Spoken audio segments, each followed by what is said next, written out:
लेकर यूपी में शुरू हुआ भयंकर खेल। राहुल अखिलेश को लगने जा रहा भयंकर झटका। चंद्रशेखर आजाद ने बिगाड़ा राहुल अखिलेश का फॉर्मूला। चंद्रशेखर आजाद के दांव से टेंशन में अखिलेश और राहुल। और राजनीतिक कारण जैसे आजम खान जैसे जो सीनियर नेता हैं और वो जेलों में पड़े हैं, उनको जेलों में ठूस दिया गया है। मैं अपनी बात से फिर नहीं सकता हूँ कि सत्ता तानाशाही के साथ काम कर रही है।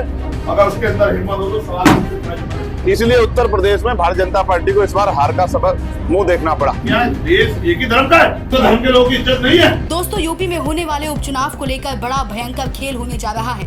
इस बार के सियासी खेल में अखिलेश यादव और राहुल गांधी को बड़ा भयंकर झटका लगने जा रहा है, क्योंकि अखिलेश यादव और इंडिया गठबंधन जिस फॉर्मूले को लेकर उपचुनाव में एंट्री करता हुआ देखा गया, वो बहुत जल्द धड़ाम होने वाला है। माना जा रहा है कि जिस फॉर्मूले पर अखिलेश यादव और राहुल गांधी उपचुनाव लड़ने जा रहे हैं, अब उस फॉर्मूले के बीच चंद्रशेखर आजाद की बड़ी भयंकर एंट्री हो गई है, जिसके बाद से अखिलेश यादव और राहुल गांधी को बड़ा भयंकर झटका लगता हुआ दिखाई दे रहा है। अब राजनीति बदलेगी, इसका मैं उदाहरण देके बताता हूँ आपको। और देखो, मुझे इस बात कहने में कभी कोई अर्थ नहीं होगा। फिर भाई याद रखना मेरी बात को। आज कह रहा हूँ, ये जल है जल। मैं अपनी बात से फिर नहीं सकता हूँ। मैंने ये बात पूछी नेशनल मीडिया पे। अगर आप में से कोई जितने लोग बैठे अपने किसी नेता से पूछे, पुराना नहीं, किसी हैसियत का हो, अगर उसके अंदर हिम्मत हो तो सवाल मुझसे दिखाए जो मैंने पूछा। भाई, हिंदू धर्म की आस्था का, देश सबकी धर्मों की आस्था का सम्मान करता है। हिंदू धर्म की आस्था है, 10 दिन कावड़ चलता है, सारे होटल बंद होते हैं, अस्पताल बंद होते हैं। कई बार ऐसा हो कि अस्पताल जाना होता है लेकिन उनका साथ जा नहीं सकते, कोई और को जाते हैं, परेशान होते हैं। लेकिन क्योंकि उनकी आस्था को ठेस ना पहुंचे और उनकी धर्म में कोई रुकावट ना, तो लोग सहते हैं उसको। वैसे नहीं सहते। लेकिन 20 मिनट अगर ईद वाले दिन नमाज हो रही है तो कह रहे होने नहीं देंगे, ये वहीं पढ़ो, ये वहीं पढ़ो। आप मुझे बताओ, ये सामूहिक होती है, ईदगाह पे होती है।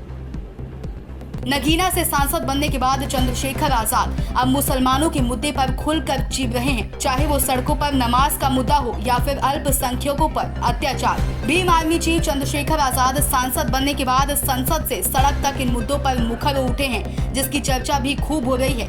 एक चैनल को दिए गए इंटरव्यू में चंद्रशेखर आजाद मुद्दों को लेकर मजबूती से उठाते दिख रहे हैं, जिसको लेकर माना जा रहा है कि चंद्रशेखर ने यूपी में 10 सीटों पर उपचुनाव से पहले बड़ा दांव चला है। इससे सपा कांग्रेस खेमे की टेंशन भी बढ़ गई है।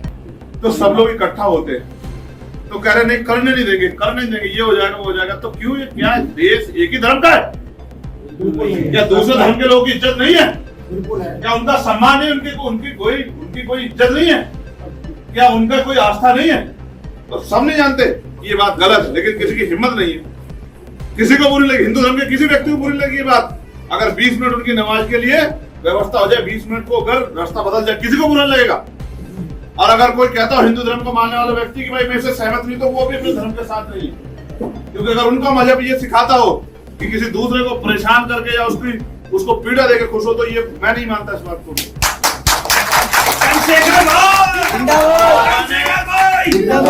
मैंने नेशनल टीवी पे बात पूछी कि भाई आप मुझे बताओ मीडिया के साथ, क्या मैं गलत हूँ? अगर आप इस तरह से किसी एक धर्म को टारगेट करोगे, सिख हो, जैन हो, बौद्ध हो, मुसलमान हो या बुद्धिस्ट हो, तो फिर मैं चंद्रशेखर आजाद चुप नहीं बैठूंगा। मेरी बात को आप याद कर, जवाब मांगूंगा आपसे। टैक्स देते बराबर का टैक्स देते, कब तक सहते रहेंगे हम लोग? हमारे नेता नहीं बोलते थे, इसलिए हम पे जुल्म बढ़ रहा। तो इसलिए सबको दिक्कत है। दिक्कत इस बात से नहीं कि चंद्रशेखर नहीं आ रहे हैं या चंद्रशेखर से मिल नहीं पा रहे फोन, लेकिन चंद्रशेखर। दरअसल भीम आर्मी चीफ लगातार दलितों के साथ अब अल्पसंख्यकों यानी कि मुसलमानों के मुद्दे पर भी खुलकर चीख रहे हैं। उन्होंने संसद में अपने पहले ही भाषण में देश में मुसलमानों के साथ हो रहे अत्याचार का मुद्दा उठाया, जेल में बंद आजम खान की बात की है। इससे ये माना जा रहा है कि चंद्रशेखर की दलित वोट बैंक पर अच्छी खासी पकड़ है। वो अब मुस्लिमों के बीच भी अपनी पैठ बनाने की कोशिश कर रहे हैं, जिसके बाद से समाजवादी पार्टी के सुप्रीमो अखिलेश यादव और राहुल गांधी की धड़कनें बढ़ गई हैं, क्योंकि सपाई वोटरों पर अब चंद्रशेखर आजाद अपनी निगाहें गड़ा चुके हैं। यही कारण होगा कि उपचुनाव में अखिलेश यादव और राहुल गांधी यानी इंडिया गठबंधन को बड़ा भयंकर झटका लग सकता है।